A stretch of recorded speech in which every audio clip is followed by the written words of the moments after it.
Thanks, Alan. Wonderful. You highlighted the most important words today.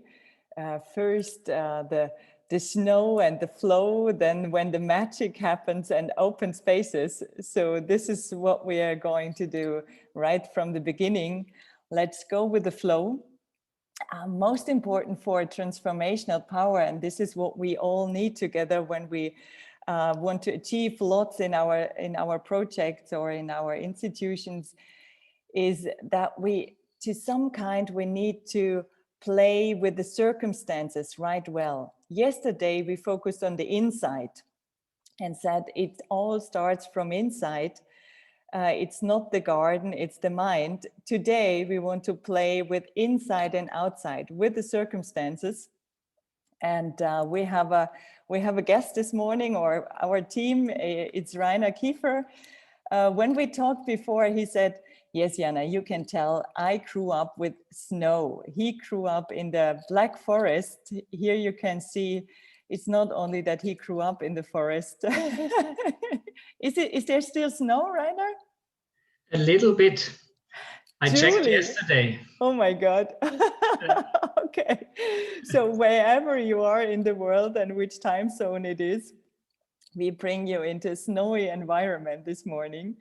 And Rainer is a specialist in outdoor education. You can also see from his outlook this morning. And he's also a specialist in working with athletes with different methods of sports psychology. And we got to know in leadership training. So today we want to combine different parts of it. And Rainer will take you on a little track. I have my ski also here with me. It's not that I always have my ski with me, but I have it with me.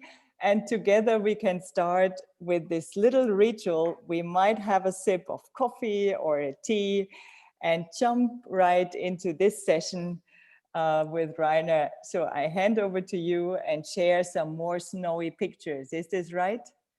Have a good day together. Thank you very much. Good morning. Let's go with the flow. That sounded well. Thank you for the warm words. And today, the first question is a question that I often ask when I have presentations or workshops. What is snow, and how is snow actually made? What kind of conditions, circumstances do we need to get these little parts of water into the crystals we see down at the right side, and then at the next slide as well, we see a different kind of crystals. And the third point, besides the conditions, the cool environment that I brought to you today as well in the background, and the patience we need to get these crystals growing, is one thing almost everybody in every presentation is overseeing. It's this little piece in the center. It could be a piece of dust, a piece of Sahara sand in the Black Forest even, or a small piece of ice. I think that's quite interesting, because without these crystal nucleus or nuclei, it's not possible that snow crystals are growing. So in the vacuum, there would be no ice. So a lot of dust is everywhere every day. We can't see it, but we need it. And if we see the transfer under these conditions, and the transfer of, let's see the snow as ideas, how can ideas grow, and what do ideas need, then it's quite interesting to be confronted and to see that we are confronted with a lot of possibilities every day. Yesterday, I read that we have 60,000 thoughts every day. So I think that's quite a lot of dust that can produce crystals if we gave them enough patience. On Facebook, we have like technical produced ideas. We can see a technical snow producer on the next slide. Here the duration of the flight of the snow is quite short. It's not like minutes, it's more like seconds. It's not flying from the sky, it's just flying down from the machine with the wind turbine. And if you see that in Facebook, an advertising must be paid after 0.3 seconds. So somebody thinks we can have 3 ideas per second. And if we are half an hour in Facebook or 1 hour, you see that's a lot of ideas we have to manage. We have to deal with our brain. And our day is just 24 hours, and we have a lot to do. So which of the ideas should we focus on? Which of these crystals deserve to grow?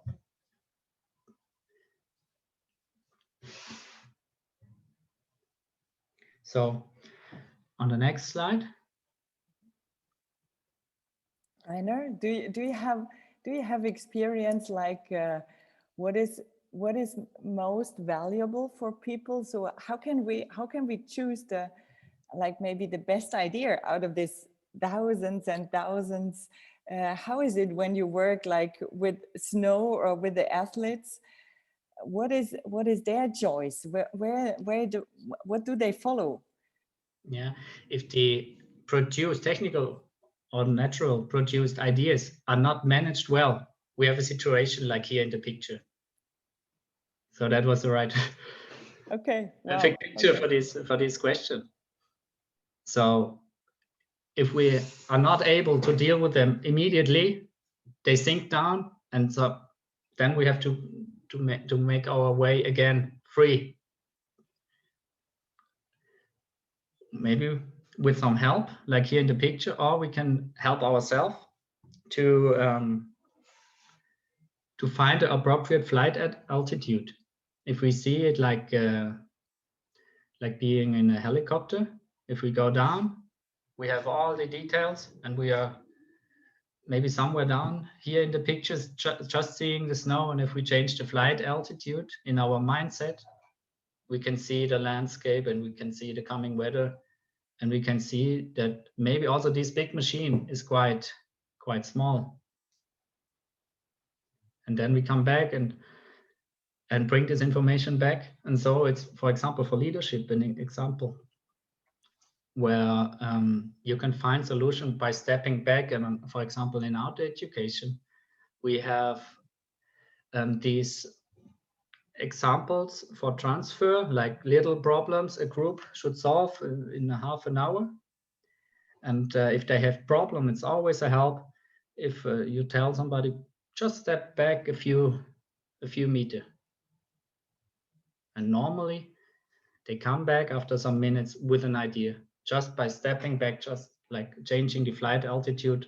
So also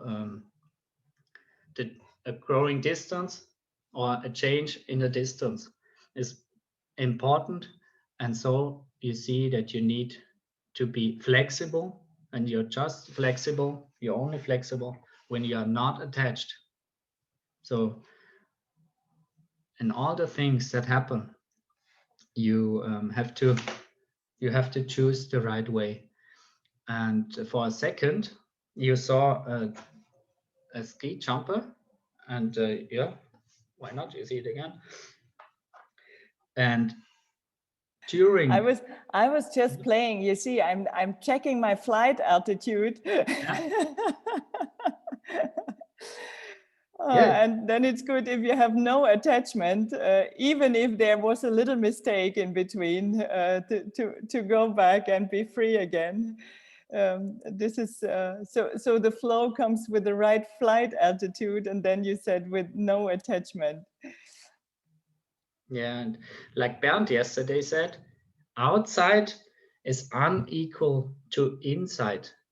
If you want it, you see what you want to see. if you are trained, you can have a little space between action and reaction. Like the stressors, give it a little time and a little space to react, then it's a very important factor. And if we go to the next slide, we have a perfect example, a ski jump. I think you all know it from maybe from the television. Is quite a dangerous thing. You see this athlete here standing and then walking at the bench. At the start, of course, it's shaky because this bench is quite thin and it's very steep. In 2 seconds, the acceleration is until 100 kilometers per hour, and the skis are quite long. You see, when he starts to fly, there's a lot of pressure on the skis. And for example, if you put your head out of the window in a car at 100 kilometers per hour, you see the pressure on the hand. And so you can imagine the high pressure on the skis. And also you can imagine what happens if it's not exactly symmetrical. And you can imagine what can happen. So it's really like mortal danger. And wow. Okay. I think it's good that you slowly started to express what's happening. And I don't know how many of us have already have experienced the jump from the from a real ski jump, but I think you have more experiment or you have more flow with us in mind, do you? yes, my experience was from this little jumping hill at the left side in the middle. You see that small jumping hill? That was my experience, but it was Okay. crazy enough. I tell you, it was crazy enough because when you start, you are in that tracks, and within that tracks you can't do the V break. You can't break. As soon as you start, you're in the track, and then you are in the flow. And it's just 6 seconds. Everything you trained the whole year is decided. If you make a mistake, maybe your whole career could end after 6 seconds. Mhm. If you made a bad performance, or if you crash on the hill. And almost all ski jumpers I know had dangerous situations and were injured, and then they came back. And normally we recommend them to train a lot of imagery. Maybe some of you know this method of the imagery. When you try to imagine yourself jumping down, maybe you have an idea like a shadow in mind. And then if you repeat it, it's like film. The film industry developed 100 years ago. At the beginning, it was just a black and a white picture, and then another black and white picture, and they were glue on a strip, and then you saw this black and white, and maybe then you had some sound, and the athletes train every day. For example, when they're injured, like we did with this athlete here, jumping now in the video, just improving the ability of the imagery, the ability to concentrate, and the ability of the visualization. So at the end, it's not like a black and white picture, it's like a 3D picture with the sound, even with the colors of the skis, and with different camera perspectives. So it gives a very good help for the coaches to change little pieces of the technique, because he can see himself from a helmet perspective, as we have in the video, or he can see himself during imagery from outside, from trainer perspective, or from from down to up or from up to down. I think that's a quite interesting, a cool tool that gives the athletes like a good feeling in the moment. And here is the link to that, what I said before. When you are standing here, you have a lot of ideas coming into your mind, and you have to decide which one is the best to perform well in this critical situation. This is just training here without snow in the summer, but it's even more complex if there are a lot of people, if there's television, and if there is the competition's situation that can't be repeated. And so one method is the how method. How it works is like focus on the rituals, having habits. We see it in the video, like this small hand movement of surfer style. This athlete feels well doing this habit. We need to check then, huh, in the video. Yeah, we see soon in the video. Then be optimistic. Of course, we have this word like energy flows where attention goes. So we decide to focus on the things that are optimistic, and of course we need a lot of repetitions in high quality, in high quality. So a cheat jumper just trains 3 or 4 times a day. So his training day is sometimes just 4 times 6 seconds. If you just see the direct action. So, but in these 24 seconds, he or she has to be very concentrated. Okay, so let's jump together to get an impression. So let's see whether the technique goes with the flow. And you said you want to have the first thing without the first jump. You see. Okay. I stop the presentation and hand over to Damien. You may have the better We input. have the video ready, and brace yourselves. Ellen, you have it. You have I it do. ready. So hope you are ready for jumping.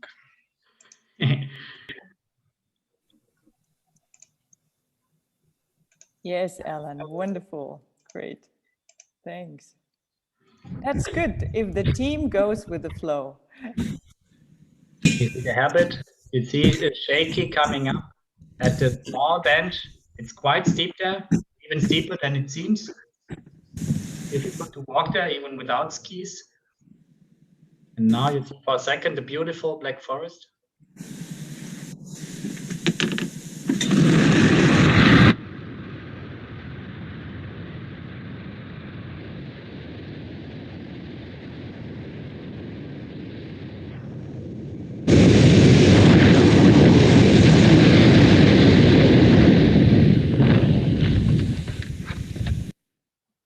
So this was 80 meters, a training jump. The world record is far behind 200 meters. That's quite incredible. So what habits did you see? What habits would you recommend when you see that video? And if you try to jump now on your own, that's what I want to do with you. Okay. Maybe we'll have a look at the video again, and then please mark 2 or 3 points you need to jump again on your own in front of your table. Okay, so we need to stand up. We need to maybe push the chair away. And so how deep do we go? Do you have some... As deep as you want, and please be careful by jumping up. I don't know how far your roof is. But one chance to look at the video first. Okay, let's mark your again. Special Let's point. Watch again. And if you want, you can put on the video that we all see you jumping.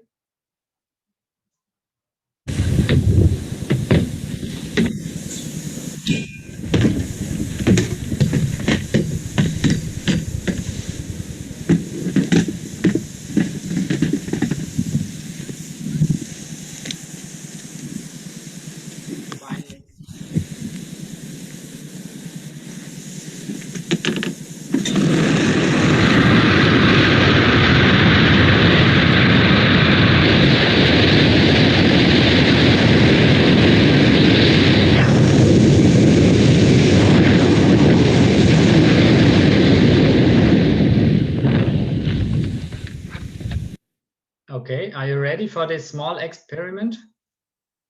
Okay, yes.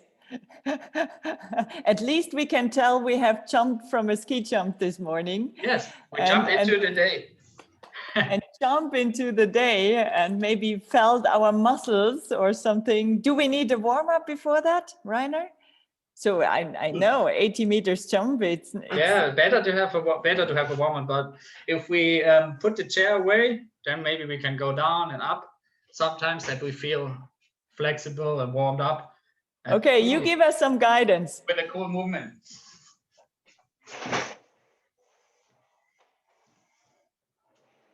Okay, bend your knees, go down,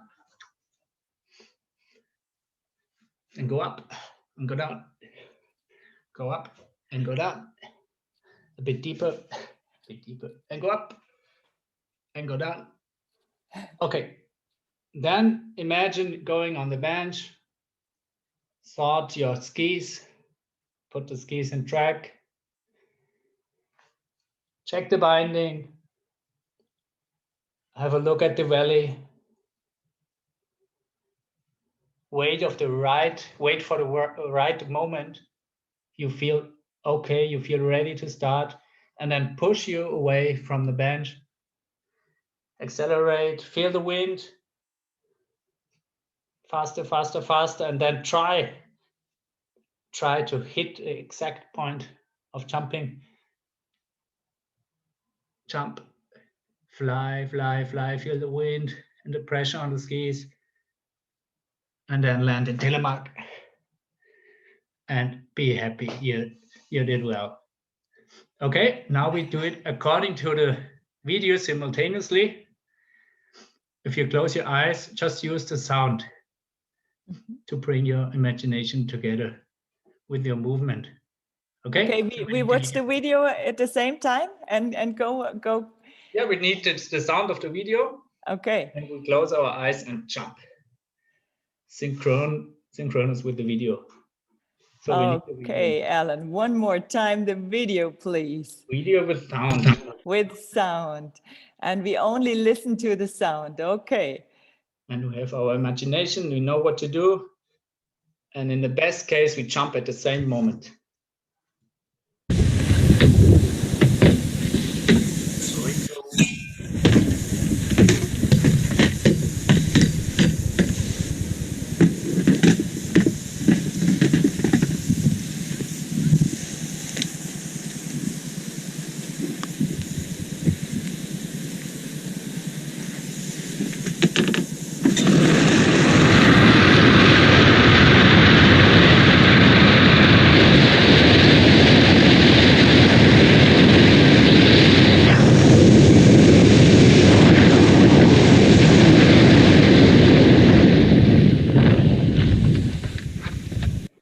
So I had fun with jumping, and some of you didn't open the video, but you can write it in the chat if it worked well.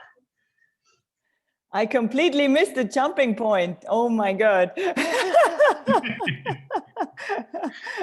It's quite difficult, but you can we can repeat it afterwards.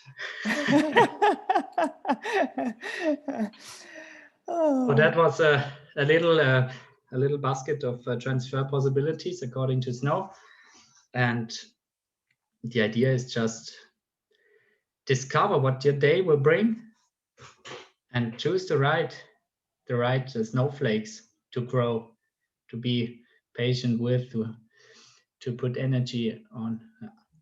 Thank you very much. So what I learned today, Rainer, is one of our second principles in action. It's not just go with the flow, but actually brain runs on fun. There's a lot of theory about transformation and transformational education. But the moment when we started practicing and went on the ski jump, the whole atmosphere changed, and also my inner shape changed completely.